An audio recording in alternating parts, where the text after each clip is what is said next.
Okay, so we're back above 2300. Let's see. We have another 2300 opponent. Is he going to start? Seems like he has connection problems. Probably not. Okay, he starts. Okay, d4, let's go with the Dutch defense.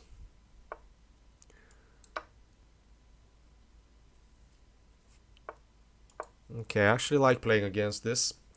It takes a long time to learn this gambit, but because there are so many move orders, there's the deferred gambit, there's all kinds of stuff here. Okay, this is fine. I think queen to e7 is the move here. Yeah, we just go bishop g7 ready to castle. Okay, it's fine. They rarely exchange queens by moving the knight here. And I think we're equal. Let's gain some space, control some squares in the center, stop him from expanding with e5. Okay, we're not worried about this. This knight is going to get pushed anyway. We just need to watch out for tactics here.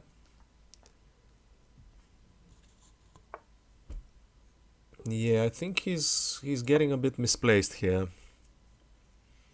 I am not going to move the f6 pawn, so he does not have the e5 square. So let's play this, and then we're going to play bishop to a6.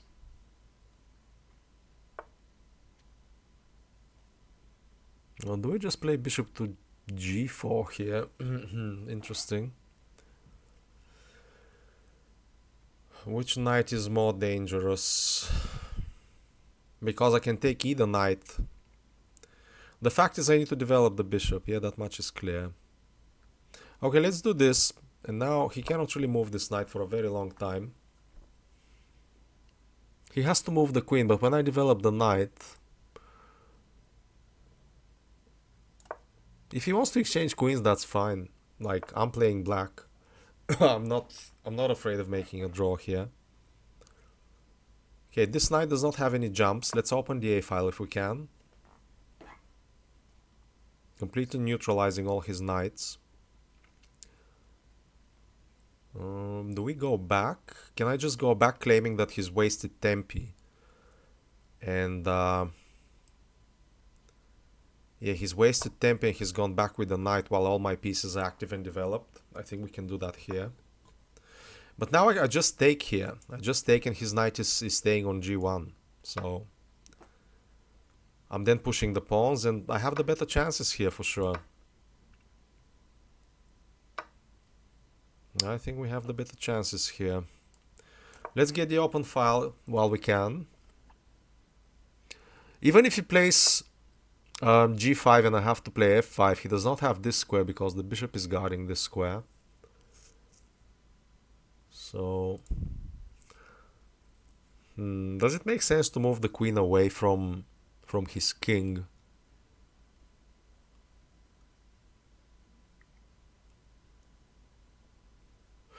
Yeah, I think I need to do that because at least if I do that, he doesn't have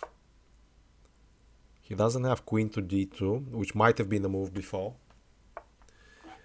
We're just gaining space here. Really?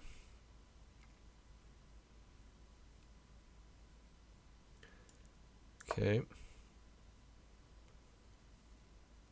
Now I'm not worried about putting this bishop here. Simply because the only role for the bishop was to guard this square, but now the square is guarded by this pawn, which cannot be removed from f6 in the near future. Okay. Yeah, I think he can play queen to f5, but that's really bad. I just taken he has a horrible pawn structure. Well, I'm somewhat on the open e-file already. Even though he can exchange rooks, I don't mind. That's even worse if with a weak pawn on f5. So in that case, this pawn is going to be eternally weak, and the bishop can attack it. So it's gone kind of okay so far. Yeah, I think that's not good. That's simply not good. Yeah. Because I double... Can I just double here? Yeah, I'm just gonna exchange everything, and then this pawn is gonna be taken by the bishop.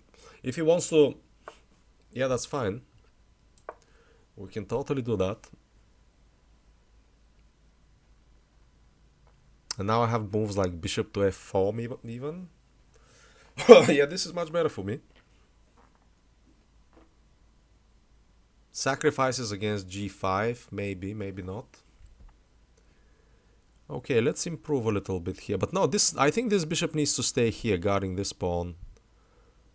Or attacking this pawn, rather. But if I play this, I can play maybe g4. That's going to be very weak, because the g-pawn then cannot be protected. But I think I need to harass him here a little bit anyway. The question is, how do we do this? Do we do this via... Oh yeah, we do this. He has to go back. The knight he takes with the knight. I play here, and I take either the pawn or the knight, so that's good. Yeah, rook to h1, rook takes d2, knight takes d2, rook to e2, attacking the knight and the pawn. Yeah, he probably sees that. But then now my rook is very active. How is he going to... Now he cannot come back to the defense of this pawn. So this is looking very good. We're not worried about this. And now we just have an outside passed pawn. And we can simply wait forever here. Yeah, I'm not going to play h5 yet. Let's move with the king. Yeah, h5 takes, and then the pawn is falling, unfortunately. So... let's get some good squares here. Now I can move the pawn, because the king has advanced and can protect the pawn on g5. Is it too early for this, though? Probably not. I'm most likely willing to exchange the knight for the... But that's terrible. I think that's just terrible. Yeah, so what? I just take this one and I have two passed pawns, no?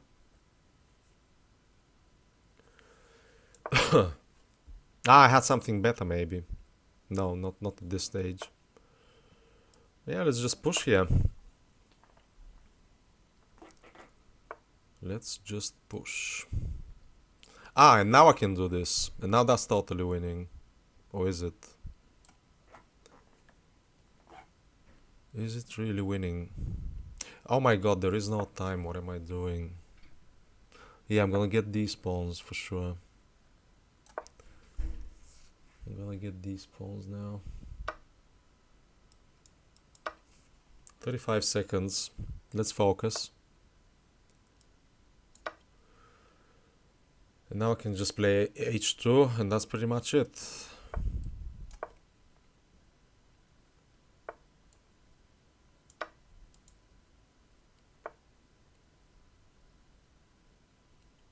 Okay. But let's push this one then. How is he gonna stop the two pawns? Don't think there's a way. I should have advanced with the king. Oh, that's terrible. That's just winning for me now. Excellent. I need to be quick. 22 seconds. Let's do this. This is totally doable. He needs to spend time thinking here.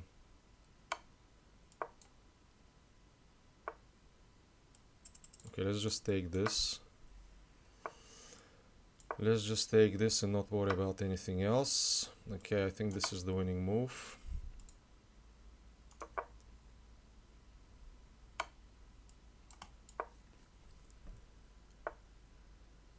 Okay.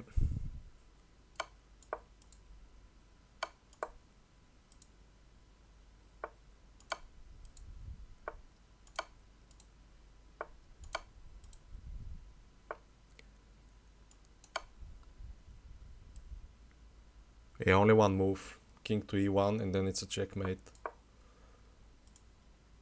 I need to watch out for draws here. Yeah, he has king to h1 and that's a checkmate. Nice one. Very nice game. Very nice game. I'm not gonna play another one today. I think that's enough. We've gained 16 points today, so that's really not a bad gain. I think getting to 2400 is not gonna go through me gaining 50 points per day. That's just not how it works. So every time you're chasing a rating target, which is higher than anything you've always been, you need to take it slow and just play for incremental gains. I think that's the best way. So stay with me for the analysis, and I will see you in the next one. Thank you.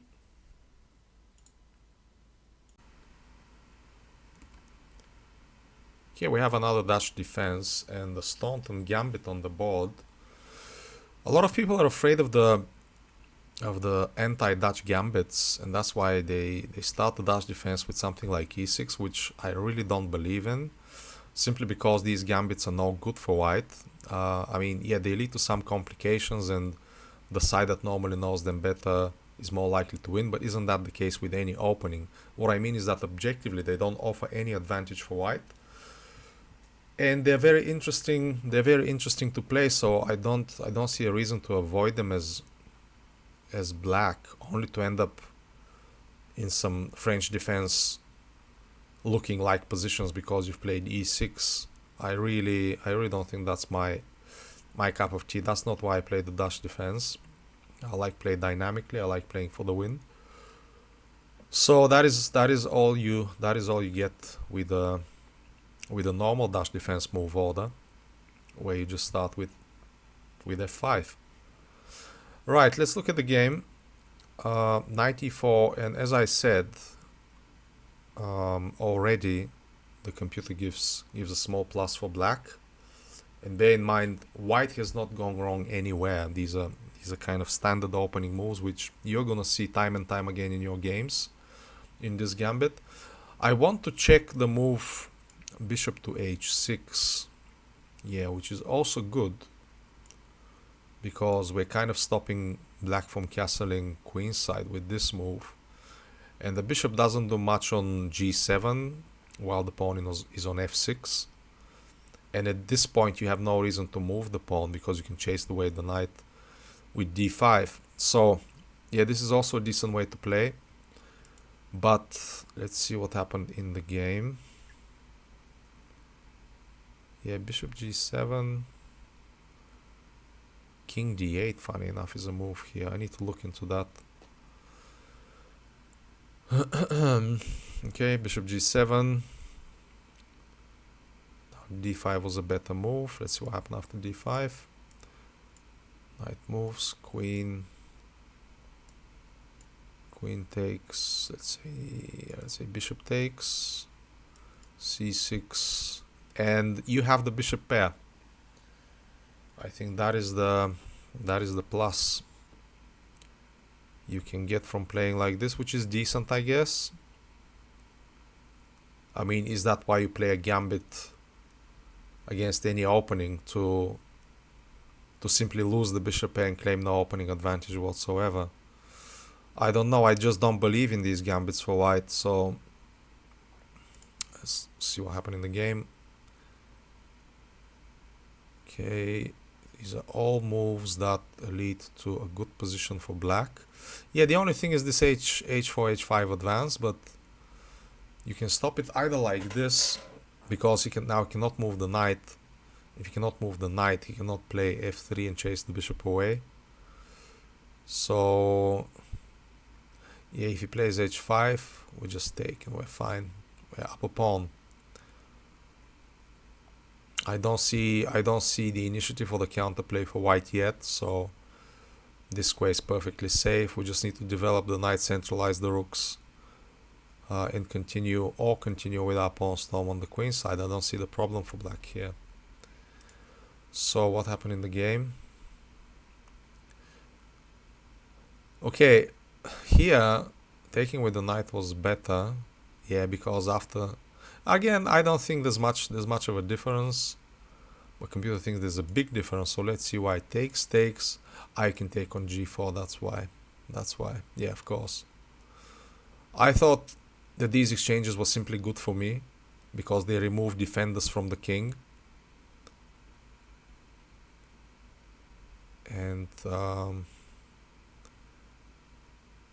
Yeah, we're simply okay after this. Yeah, but here he does have h5, so maybe rook to e8 is not the best move.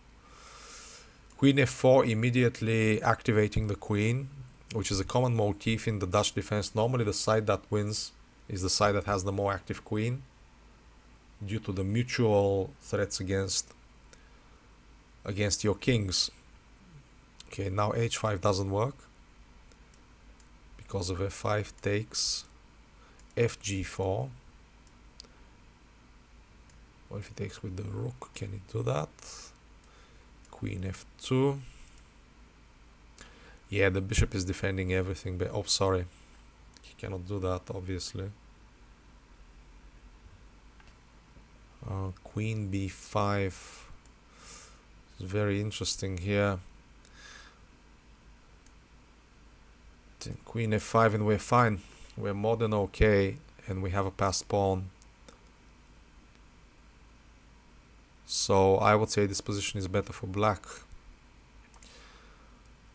So that's what I should have done, but anyway, I realized that Queen f4 is the move to play, albeit a move later. It is still fine. G5, and now this is a slight positional, actually a big positional misevaluation by my opponent, because this pawn will be weak. Yeah, I'm obviously not going to go to h8. I think that's what he think I was going to do. I'm not going to go to h8 because this pawn is under no danger.